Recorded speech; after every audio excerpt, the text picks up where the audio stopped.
guys? Dan here, and today in the garage gym we're reviewing my daily driver barbell that I have had basically since the very first one was made, and I've yet to do a review on it, and that is none other than the Gungnir of Norway Allrounder bar. This bar is very, very, very unique. Not just in its price tag, which we'll get to later. It's expensive. If you're looking for a budget bar, this is not it. Not because its knurling is amazing, because it's not. It kind of sucks. But because if you're in the home gym, the less obstacles you have to start training, the better. And finding clips, making sure they're stored properly, is a thing. I didn't realize I hated barbell collars. I did not realize I hated barbell collars until I used this bar and didn't have to use them anymore. So, show you how this works. So how this bad boy works is it has these little grooves all the way down. You can use normal barbell collars on it if you would like. I got my Elanco Oppen collars right there. They totally work. You can totally still use a collar if you want to, but you're never gonna after this. This is a little strip of titanium. There's a magnet that runs on the underside here that pulls it down, and you just lift, and that keeps it in the grooves there because there's a ridge here that it catches on, and it just drops in, just like that. Now, this bar has been used a crap ton. I use this bar almost every day lifting, and it just works. So very cool. As you can see, it snaps in and out without an issue at all. There is a video, if you go on their website, you can watch it hold a car. So let's get into some of the specs on here. The video is actually super, super cool. You should definitely check it out. I'll link their website in the bio. Or in the description. And while you're in the description, please observe our other affiliate links. If you are looking to buy some home gym equipment, chances are we have a link that will get you to it. We also have a number of videos, some will be suggested at the end, reviewing other various products you might be in the market for. Does the channel a huge help, does me a huge help, so I can get some more gear to review for you guys. So without further ado, continuing on with the review. So, this is a 230 PSI tensile strength bar, which is pretty stinking good. It is 28 millimeters, so this is very much an all-arounder bar. That's what it's called, the all-arounder bar, but it's very much an all-purpose bar. The knurl, they say, is moderate, but it is passive to moderate, is what I would say. So this is definitely great for something like someone who does CrossFit, and you're dropping the bar a lot, doing a lot, like you're doing a Grace or an Isabel, and you don't want to have to adjust the collars. Now, one thing that can happen is when you are, you're not going to have an exact fit. So these notches are every couple millimeters apart. So depending on your plate, right there, it's flush against my plate, but to get it to actually lock into the groove, I'm going to have to move slightly. So there's a little bit of slush on that as well. And that is not really an issue if you're doing like 30 clean and jerks or 30 snatches or, you know, a bunch of sets of Olympic lifts where you just want it to stay. But for people who like a very snug, zero movement fit, like a weightlifter, for an example, that wants to compete, that kind of thing can matter. Some very uppity, whiny powerlifters will care. But for the general use barbell, get your work in. Maybe you're not going for a max lift, or maybe you are. Who cares? Just figure out how to deal with like a millimeter of slush and you'll be fine. This bar is going to work for you. Now, some other things you got going on here. And this is kind of like a kind of good, kind of bad thing. We'll talk about the finish. So, the sleeves are electrolysis, shiny gold nickel put on with electricity. It's like an eco, but it's nickel. This is super, super corrosion resistance. It's a very premium finish Some of the old kabuki stuff used to come up with this finish. I'm not sure they do it anymore, but it is extremely corrosion resistant and it looks really freaking cool. Now, their finish through the shaft is, they call it a satin hard chrome. So hard chrome and chrome, they're decent for corrosion resistance, but over time, as you can see, you will get some rust spots where the common use parts are, where your hands are when you're snatching or cleaning or benching. I have little tiny spots of rust throughout. Couple options I wish they would have. I wish they would have a Cerakote option. I've had Cerakote barbells in the past. I've since sold them all because this is my daily driver. Other than a curl bar and a split sleeve York barbell that I never use. It's just like classic, so it's kind of cool. So I wish they would have different coating options like a Cerakote, or, oh my God, if they made a stainless steel with the electrolysis, with this finish on the sleeves, that would be amazing finish-wise. I wish they would do that. Maybe they'll do it in the future, but they are continuing to innovate in this space with their invention, gimmick, whatever you want to call it. That being said, what else do they have options open? They have a curl bar, which, oh my God, I would love to have a Gungnir curl bar. Problem is, $550. Little steep, very steep for something that I'm gonna do maybe skull crushers and curls with, and that's maybe some front raises, and that's kind of about it. So kind of hard to justify the price point on that. If they could bring down the price, it'd be a different story. If I get it in stainless steel, it might be a different story as well. And that is one thing I will say about their products. They are very top tier, high end in quality, and that is going to bring with it a price tag, and I'm sure the price tag has something to do with the R&D they had to do to build the sleeve, the built-in clip. This bar right here, when I got it, brand freaking new, was $799 plus shipping to the US. It was an over $800 bar. Is this bar worth over $800? No. With the knurl being the knurl, me doing mostly powerlifting style movements, I would love for it to be a 29 millimeter with a more aggressive knurl. If you want to treat yourself, this is a good bar. It is much cheaper now, a little cheaper. It's $6.99 now before shipping. So it can get to you for under $700, or sorry, under $800. You'll be at, like, with shipping to the US, I don't know, $750 or so, which is still a really hard pill to swallow, considering the people who are going to want a bar this nice are probably people who compete or fancy home gym people, right? Those are kind of your two demographics. One really cares about performance and lifting and wants to spend $1 to get it.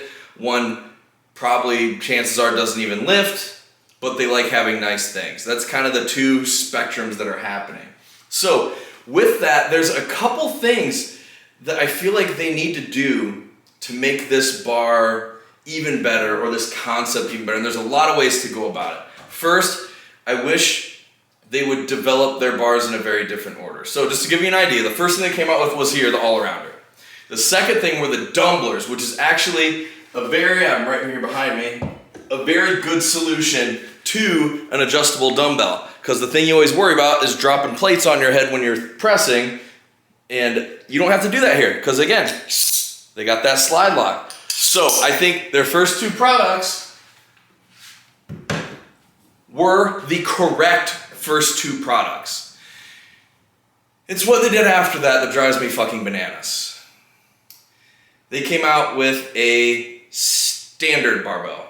Standard barbell meaning 1 inch, for 1 inch plates. For these guys, these little 1 inch hole guys. Now maybe it's different in Europe, and it could be, where they're based in Norway. But in the US, people with standard weights typically are people just starting out lifting. They get spin lock dumbbells. It's typically, I just want to get started, super tight budget. That's the people that use standard equipment.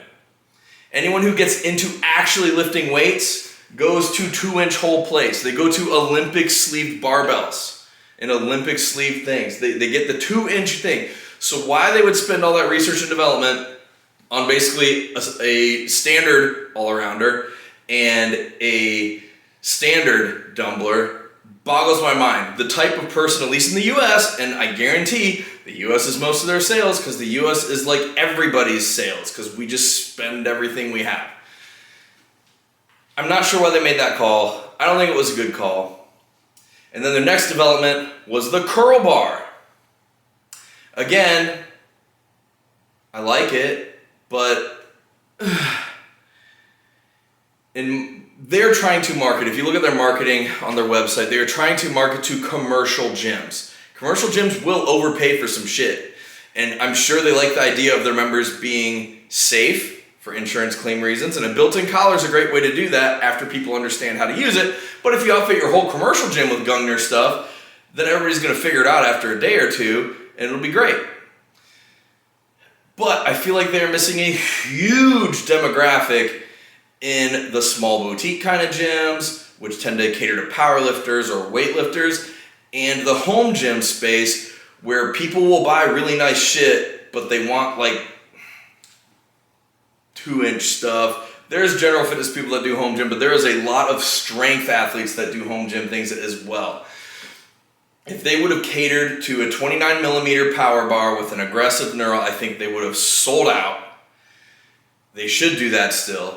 You will probably still sell out. I will buy another bar, 100% if they do that, the day it's announced. And then you could get into specialties if you want, like squat bars or deadlift bars, but I think what should happen, there's 3 things that should happen for their products to soar. 1, put some needle bearings in here instead of a bronze bushing. Keep the 28 millimeter, keep this knurl even.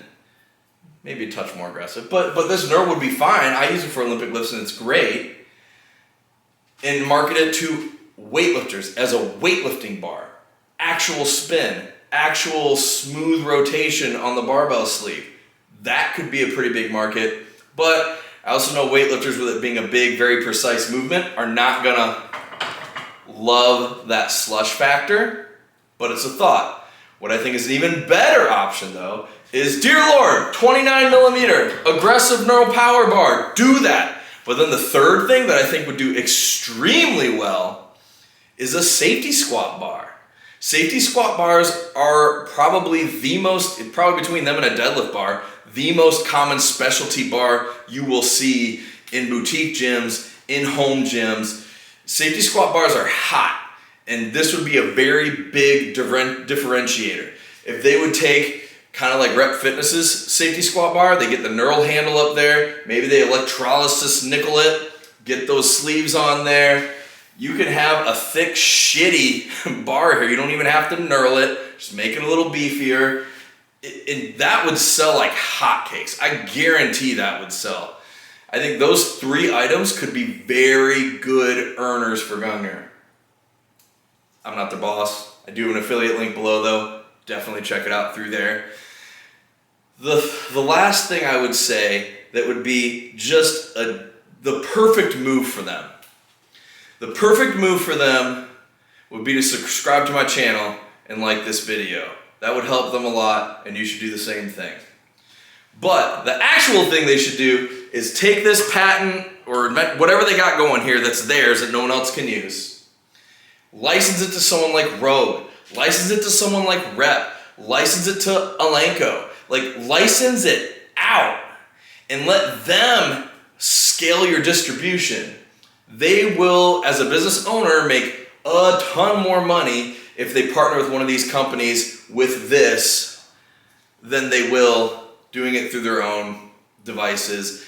And maybe it's part of like the artistry of like, this is my baby, I designed it, I want to keep it, and that's fine, but you need to figure out a way to scale production so you can bring costs down, which they did with the barbell price here. I remember when that email came out after I already had my bar, and they're like, hey, we figured out our manufacturing process to save us a bunch of money. Now these bars are this much. And I was like, damn it, I already bought mine. But I'm not mad about it because, again, this is the only bar I use in my gym. So I'm not disappointed with my purchase. Anyways, those are my 2 cents on it. Let me check my notes here, see if I forgot anything. Oh, 2 things. 1, Do not underestimate the tidiness factor of never having to deal with collars again. Collars that are magnetized, like my Alenko's here, and some of the Rogue ones, that helped a lot. That got things up off the floor. That makes the home gym feel nice. If the gym feels nice and clean, you're more likely to use it. Along those same lines, convenience, convenience, convenience, convenience is king. This is why I will never be a jammer arm fan, because though you can do everything with jammer arms, and there's some people that swear by it, and half the fun of their workout is taking 5 minutes to set up every exercise. Most people in a home gym setting need things to be easy and accessible and frictionless to use them. And this does that. You don't have to look for a collar ever. It's just there. Plop, plop, done. It's a satisfying sound. Frictionless use is super important. If you've lifted in gyms and you've lifted at home, you know it's easier to lift in a gym. It is harder to lift at home. So any barrier of entry you can peel away, you're gonna succeed more. So, final thoughts. You already know how I feel about it being a power bar versus 28 millimeter mild neuro. But is this worth a purchase? I think it is, and that's not just because I have an affiliate link. I bought this before I had an affiliate link. Most people who reviewed this bar got it sent to them for free. I spent my money to buy this bar, and I have kept it for, I don't know, about 2 years now, 3 years, whenever it came out. I bought it and I kept it, and that's not just so I can feel good about my purchase, that's because I actually really like this bar. For a competitive power lifter that's a little like finicky about things being perfect, probably not for you. But if they came out with a 29 millimeter power bar version, 100% for you. Save your damn money up and buy one. You will not be disappointed. That is my thoughts. Those are my thoughts. That is my opinion. Give me your opinion in the comments. Am I full of shit? Is this bar a piece of junk? Do you want to try this bar? Check it out. If I get enough followers and we get enough traction here and they come out with a power bar, I will buy the power bar and I will send this to one of y'all in a contest at a later date. Come on, Gungnir. Come on. Give me a power bar. Give me a power bar. Let me give this shit away. That's it for me today. I hope you guys enjoyed it. Like, subscribe, comment. Catch you later.